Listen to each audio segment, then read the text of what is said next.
Let's be completely honest. You aren't just driven. You are addicted to the next win. You pack your schedule, you say yes to the next massive project, and you keep yourself moving at a relentless breakneck pace. And you tell yourself it's because you love the hustle. But let's talk about what happens when you actually try to still sit for 5 minutes. That quiet, it doesn't feel peaceful. A wave of anxiety hits and you immediately find a task, a project, or something else to focus on just to outrun that feeling. You are using high achievement as a shield. You keep sprinting until your body hits an absolute wall, forces a 12-hour crash, and then you wake up furious at yourself because you weren't productive. Hear me clearly. You don't have a time management problem. You have a powerful nervous system that learned as long as you're doing something, you're safe. Not effective, not strategic, safe. So instead of slowing down long enough to ask, what's the smartest next move? You stay busy asking, what's the next move? And those are two very different questions, because survival mode doesn't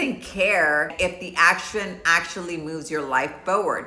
It only cares that you're moving. But you cannot build an empire on top of a war zone. So if you're ready to stop surviving success and start commanding your life, stay with me, because today we are changing the game. And if we haven't met yet, hi, I'm Jessica. I'm a former top global beauty publicist who spent 2 decades studying human behavior, psychology, and the patterns that drive people's decision in some of the highest pressure environments in the world. Today, I help ambitious women like you uncover the subconscious programming shaping your thoughts, your emotions, and your decisions so you can stop feeling stuck and start creating lasting change. If you're a businesswoman who is ready to go all the way, but you keep hitting an invisible wall, hit that subscribe button right now and turn on your notifications, because every single Tuesday we are stripping away the fluff to look at how your childhood programming is sabotaging you today. It's time to stop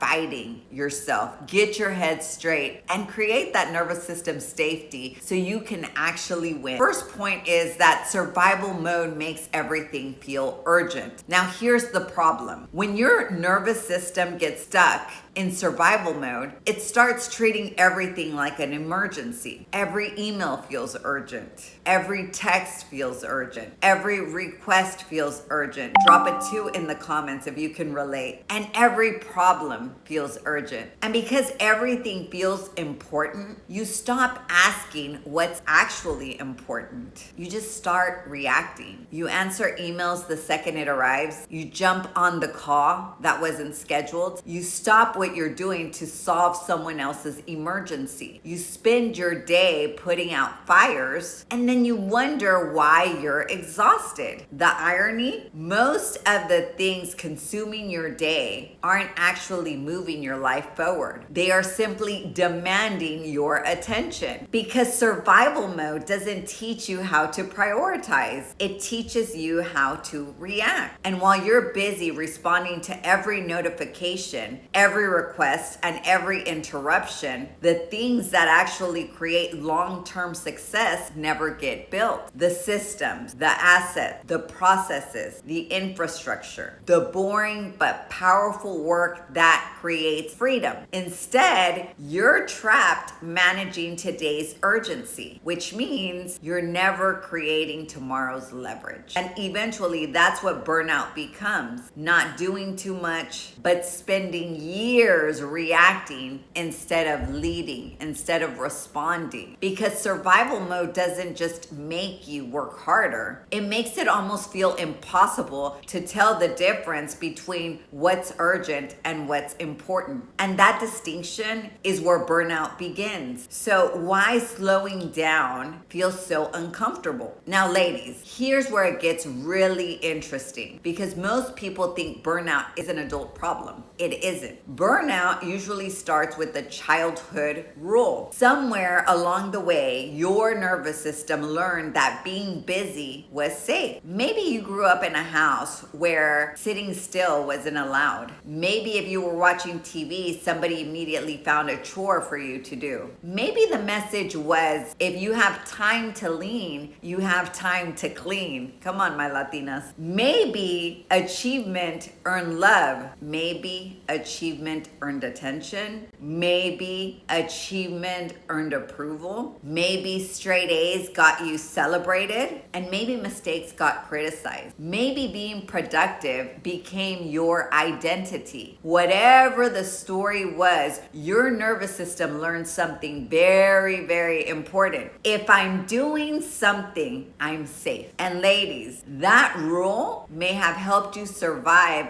as a child, but today it can quietly sabotage your adulthood, because now you're not making decisions based on strategy. You're literally making decisions based on safety. And those are two very different things. I learned this the hard way. For years, I thought I was ambitious. I thought I was building success. I thought I was winning. And on paper, I was. Private jets, luxury hotels, penthouses, celebrity clients, rooms most people would only dream about getting into. But underneath all of it, I was exhausted, anxious, constantly chasing the next win. Because you see, I wasn't actually playing chess. I was playing checkers. I was collecting my wins. Meanwhile, the billionaire I worked for wasn't collecting wins. He wasn't chasing wins at all. He was building system, creating leverage, moving pieces around the board strategically. Everything he did was intentional. Everything I did was urgent. You see the difference? I was collecting my checker pieces while he was building his empire and expanding it. And that's when it hit me. Survival mode doesn't teach you how to build. It teaches you how to prove. Prove that you're valuable. Prove that you're smart. Prove that you're productive. Prove that you are enough. But the people building extraordinary lives aren't spending all day proving. They're positioning. They're thinking. They're building systems. They're playing chess. And survival mode hates chess, because you see, chess requires patience. Chess requires stillness. Chess requires trusting that today's boring move creates tomorrow's breakthrough. And that's exactly what a survival mode nervous system struggles to do. And if you think that's the biggest sign you're stuck in survival mode, wait until you hear the next one. Because the women who struggle with this the most usually don't look burned out at all. They look incredibly successful. Okay, ladies, be honest. Right now, are you playing checkers or are you playing chess? I want you to drop checkers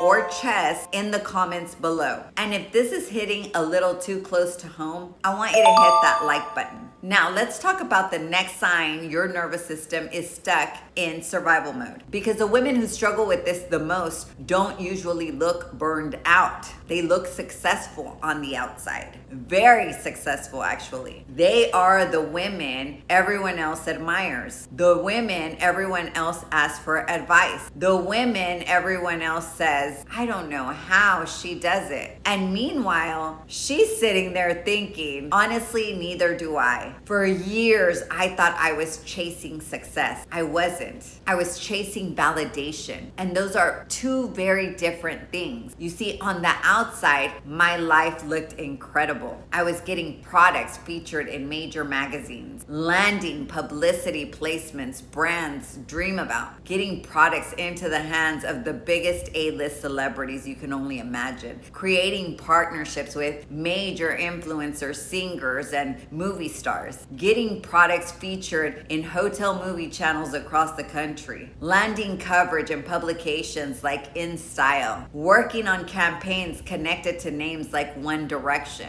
And every time I created a bigger win, I got the same hit. That feeling of, see, look what I did. Now they will finally see me. Now they will finally recognize my value. But here's what nobody tells you. When you're using achievement to heal a wound, no achievement is ever going to be good enough, because the achievement was never the thing you were actually looking for. The thing I wanted wasn't another win. The thing I wanted was acceptance. The thing I wanted was validation. The thing I wanted was to feel like I was more than enough. And ladies, no amount of success can heal a wound that needs compassion. No amount of achievement can create self-worth. No amount of proving can create peace. So every time I got a win, I immediately needed another one, another magazine feature, another celebrity placement, another partnership, another publicity win, another reason to prove myself. Because survival mode never says, great job, let's enjoy this. Survival mode says, okay, what's next? And that's when I realized something. I wasn't building a life. I was building evidence. Evidence that I was worthy. Evidence that I mattered. Evidence that people should believe me and believe in me. Evidence that I was enough. And the crazy part, the more evidence I collected, the emptier I felt. Because ladies, survival mode is like a slot machine. It keeps telling you one more win, one more achievement, one more accomplishment, and then you'll finally feel okay. Except you never do. Because what you're really craving isn't another win. It's nervous system safety. It's self-acceptance. It's peace. And that's why the most burned out women often look the most successful, because they're using success to cover a wound that success was never designed to heal. And that, my friends, is one expensive mask to wear. But here's the scary part. Your nervous system doesn't care how successful you look. It only cares about how safe you feel. And if you've been running on survival mode for years, your body has probably been trying to get your attention long before burnout ever showed up. The problem? Most women completely miss the warning signs. Let's talk about the signals your nervous system sends you before it finally forces you to stop. And this is what your body has been trying to tell you. Now, ladies, here's the thing. You don't wake up one morning burned out. Your body sends you warnings first. The problem? Most of us ignore them. I know I did. I could be sitting on a beautiful beach somewhere answering emails, taking calls, and checking messages. Drop a 3 in the comments if you do this too on vacation. Vacation? What vacation? I wanted everyone to see how dedicated I was, how committed I was, how important I was. And if I'm being honest, I was still chasing validation, because survival mode doesn't care where you are. It comes with you. So while my body was technically on vacation, my nervous system was still at work. And eventually it started sending me messages: brain fog, exhaustion, anxiety, irritability, resentment, losing excitement for things I used to enjoy, feeling overwhelmed by the things that normally wouldn't even bother me. And ladies, these aren't random symptoms. They're signals. It's your nervous system saying, hey, we've been running on emergency power for a really long time. This isn't a productivity problem. It's a nervous system problem. And the longer that you ignore the signs, the louder they get. Because survival mode always sends the bill eventually. So the real question isn't, how do I become more productive? The real question is, how do I teach my nervous system that the danger is over? Because once your nervous system finally feels safe, everything changes. So how do you actually get out of survival mode? Here's the best news I can give you. The goal is not to stop winning. The goal is to stop needing the win so that you can feel okay. To stop needing the dopamine hit. to stop needing the validation, to stop needing the achievement to prove that you're more than enough. Because when your nervous system finally feels safe, you stop chasing and you start choosing. You stop reacting and you start leading. You stop proving and you start building. You stop playing checkers and you start playing chess. Checkmate. Now the question becomes how? That is exactly why I created my methodology called Cognitive-Emotional Repatterning. And it happens in 3 phases. See it, stop it, and shift it. But ladies, this is not a checklist. This is training. See it. The first step is awareness, because you can't change a pattern that you cannot see. Now, in order to see it, you have to identify the patterns that are running your life. Things you don't even realize you're doing that are causing you to self-sabotage. And the fastest way to identify these patterns is to identify your triggers. That's why I created a free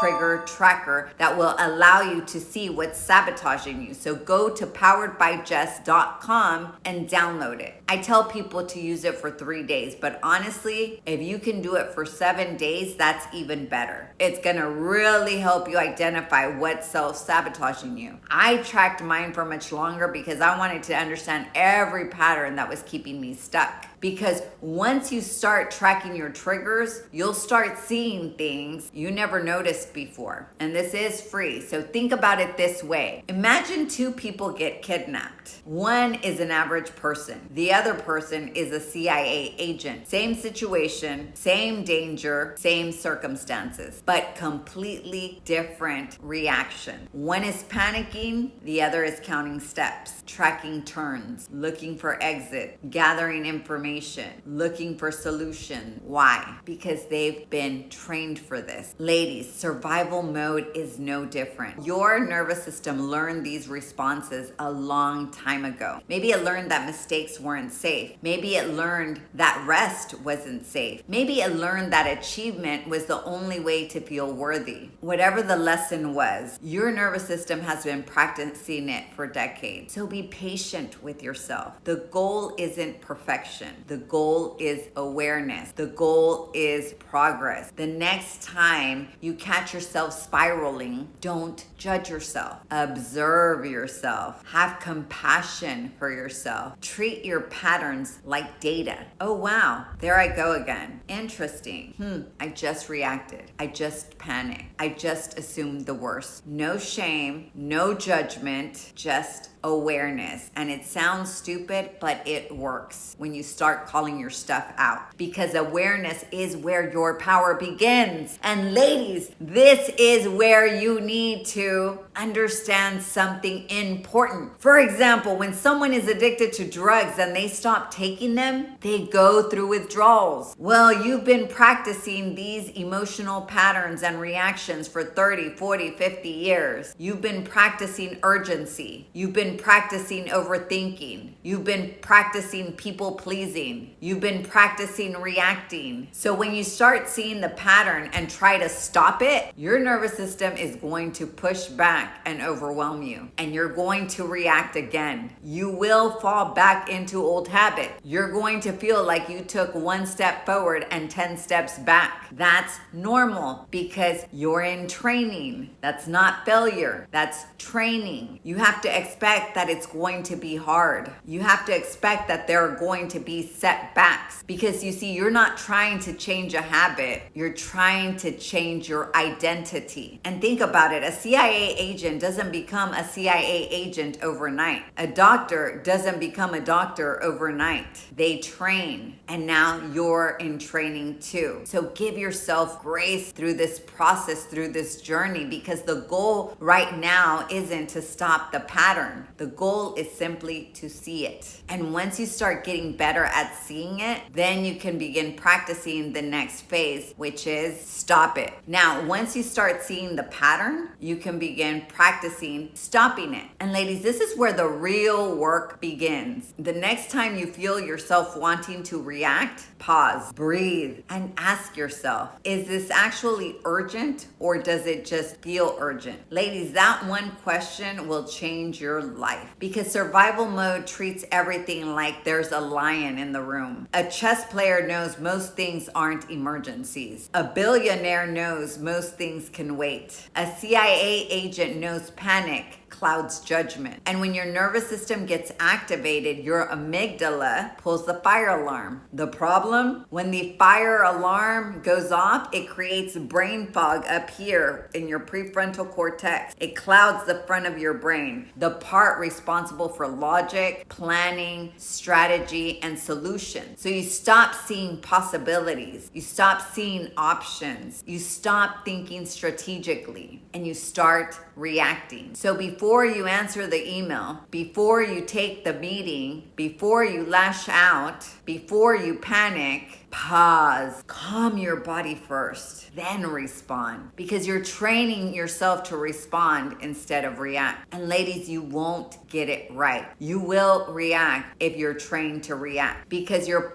body has been practicing reaction for decades, and that's okay. You're in training. You're not in performance mode. You're in training mode. And once you start getting better at stopping the pattern, then you can begin shifting it. So shift it. Ask yourself, what would the chess player do? Not the survival version of me, the strategic version of me, the woman building a life instead of reacting to one. Maybe the answer is setting a boundary. Maybe it's delegating. Maybe it's turning off notifications. Maybe it's creating a system. Maybe it's trusting someone else to help. Maybe it's realizing that not everything needs your immediate attention. Because here's what I learned. You become what you repeatedly practice. If you want peace, practice peace. For me, that looked like walking every day with Coco. It looked like grounding, creating a space for me to breathe. If you want consistency, practice consistency. Become what you want. For me, it started with making my bed as soon as I woke up every morning. I started creating simple little routines that I knew I could follow through with. I kept small promises to myself. Don't go big here, go small. If you want stability, practice stability. Start learning how to delegate, automate, begin creating systems. Stop living in reaction mode and pause. If you want self-trust, stop punishing yourself every time you fall down. I love what Abraham Hicks says. She says, when a baby is learning to walk and falls down, nobody says, get up, you little dummy. No, instead, everybody celebrates that baby's attempt, right? Everybody's like, yeah,